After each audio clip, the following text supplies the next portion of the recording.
Hi hello, എന്താണ് എല്ലാവരും വിശേഷം? സുഖമല്ലേ? അപ്പോൾ ഇന്നും ഞാൻ ഉച്ചക്കത്തേക്ക് ഒരുക്കുന്ന ഒരു വീഡിയോ ആയിട്ടാണ് വന്നിട്ടുള്ളത്. നിങ്ങൾക്ക് എല്ലാവർക്കും ഇഷ്ടപ്പെടുകയാണെങ്കിൽ ലൈക്ക് ചെയ്ത് ഷെയർ ചെയ്ത് സബ്സ്ക്രൈബ് ചെയ്യണേ. ഇന്നും നമ്മൾ അടുക്കളക്ക് മാറ്റണ്ടാവും. ഞാൻ ഉമ്മൻ്റെ അടുത്താണ്, ഉമ്മൻ്റെ അടുക്കളയിലാണ് പരിപാടികളൊക്കെ നടക്കുന്നത്. വെക്കേഷനല്ലേ, അപ്പോൾ നമുക്ക് സ്കൂൾ പൂട്ടിയാൽ വീട്ടിൽ പോകണ്ടേ, അങ്ങനെയല്ലേ നമുക്ക് നിൽക്കാൻ പറ്റുള്ളൂ. അങ്ങനെ ചോറിനൊക്കെ അടുപ്പ് കത്തിച്ച് വെള്ളം വെച്ച് അരിയിട്ട്, പിന്നെ കറി ചേമ്പ് മോരൊഴിച്ച് കറി വെക്കാമെന്ന് വിചാരിച്ച് അങ്ങനെ കഷ്ണങ്ങളൊക്കെ ആക്കി എടുത്തു വെച്ചു. അപ്പോഴത്തേക്ക് ചോറൊക്കെ ഏകദേശം വേവായി വന്നിട്ടുണ്ട്. അങ്ങനെ കഷ്ണമാക്കി വെച്ച ചേമ്പും ഒരു തക്കാളിയും പച്ചമുളകും ഒക്കെ ചെറിയൊരു കലമുണ്ട്, ഒരു അടിപൊളി കലം. ആ കലം കണ്ടപ്പോൾ തന്നെ നല്ല ഇഷ്ടമായിപ്പോയി എനിക്ക്. ആ കലത്തിലേക്കിട്ട് അതിൽ കുറച്ച് മഞ്ഞൾപ്പൊടിയും ഉപ്പും ഒരിത്തിരി മുളക് പൊടിയും ഇട്ടിട്ട് വെള്ളം ഒഴിച്ചുകൊണ്ട് ആ അടുപ്പത്ത് തന്നെ അങ്ങ് വെച്ച്, അങ്ങനെ അടുപ്പത്ത് വെച്ച് ഏകദേശമൊക്കെ വേവായിട്ടുണ്ട്. അതിലേക്ക് തേങ്ങയും ചെറിയുള്ളിയും നല്ല ജീരകവും അരച്ച് ചേർത്ത്, അങ്ങനെ അതാവുമ്പോൾ നമുക്ക് കുറച്ച് മോരും കൂടെ ഒഴിച്ചാൽ മോര് കറി ആക്കാമല്ലോ. ഒരിത്തിരി മോരുണ്ട് ഫ്രിഡ്ജിൽ.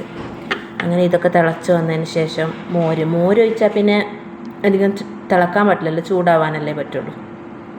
അതൊന്ന് ചൂടാവങ്ങനെ അവിടെ വെച്ചിട്ട് ഞാൻ പയറ് അരിയാൻ വേണ്ടി പോയി. പയറുണ്ടായിരുന്നു ഫ്രിഡ്ജിൽ. പയറെടുത്തരിഞ്ഞ് എല്ലാം കൂടെ എടുത്തരിഞ്ഞാൽ വേണ്ടത് എടുത്താൽ മതിയല്ലോ നമുക്ക്. എന്നാൽ പിന്നെ ഞാൻ നാളെ മറ്റന്നാളൊന്നും പയറരിയാൻ നിൽക്കണ്ടല്ലോ, അത് തീരുന്നവരെ, അല്ലെങ്കിൽ എപ്പോഴും പണിയാവും. അങ്ങനെ പയറൊക്കെ അരിഞ്ഞ് വെച്ചിട്ട് കറി ചൂടായിട്ടുണ്ട്. അതിലേക്ക് കടും വറ്റൽമുളകും കറിവേപ്പിലയും കാച്ചി കടു വറുത്തിട്ട്, അപ്പോൾ മോര് കറി അടിപൊളിയായിട്ടുണ്ട്. പിന്നെ അതേപോലെ പയറും ഉപ്പേരി തേങ്ങയും പച്ചമുളകൊക്കെ ചതച്ചിട്ടിട്ട് അതും ആയിട്ടുണ്ട്. അങ്ങനെ നോക്കുമ്പോഴാണ് ചമ്മന്തി അരക്കുക. അപ്പോൾ നമ്മൾ വിചാരിച്ചെന്ന് ഈ ആക്കുന്നതൊക്കെ ഒന്ന് പൊതിഞ്ഞിടാമെന്ന് വിചാരിച്ചു. അങ്ങനെ മുറ്റത്തെ മാങ്ങ ഉണ്ടായിരുന്നു, കുറച്ചേ ഉള്ളൂ, കൂടുതലൊന്നുമില്ല. അങ്ങനെ ആ മാങ്ങ എടുത്തിട്ട് വറ്റൽമുളകും പൂവെല്ലാം ഇട്ടിട്ട് എനിക്ക് വേണ്ട സാധനങ്ങളൊക്കെ ഇട്ടിട്ട് നല്ലൊരു ചമ്മന്തി ആക്കുക. പിന്നെ പൊതിച്ചോറിന് വേണ്ടത് മുട്ടയല്ലേ, ആ മുട്ടയും കൂടെ എടുത്തു. മുട്ട ഞാൻ എപ്പം മറിച്ചിട്ടാലും അത് കറക്റ്റായിട്ട് എനിക്ക് കിട്ടൂല. അങ്ങനെ നല്ല അടിപൊളി പൊതിച്ചോറൊക്കെ ആക്കി വെച്ചിട്ടുണ്ട്. അപ്പോൾ ഇന്നത്തെ വീഡിയോ ഇത്രയേ ഉള്ളൂ. ഇഷ്ടപ്പെടുകയാണെങ്കിൽ ലൈക്ക് ചെയ്ത് ഷെയർ ചെയ്തൊന്ന് സബ്സ്ക്രൈബ് ചെയ്യണേ.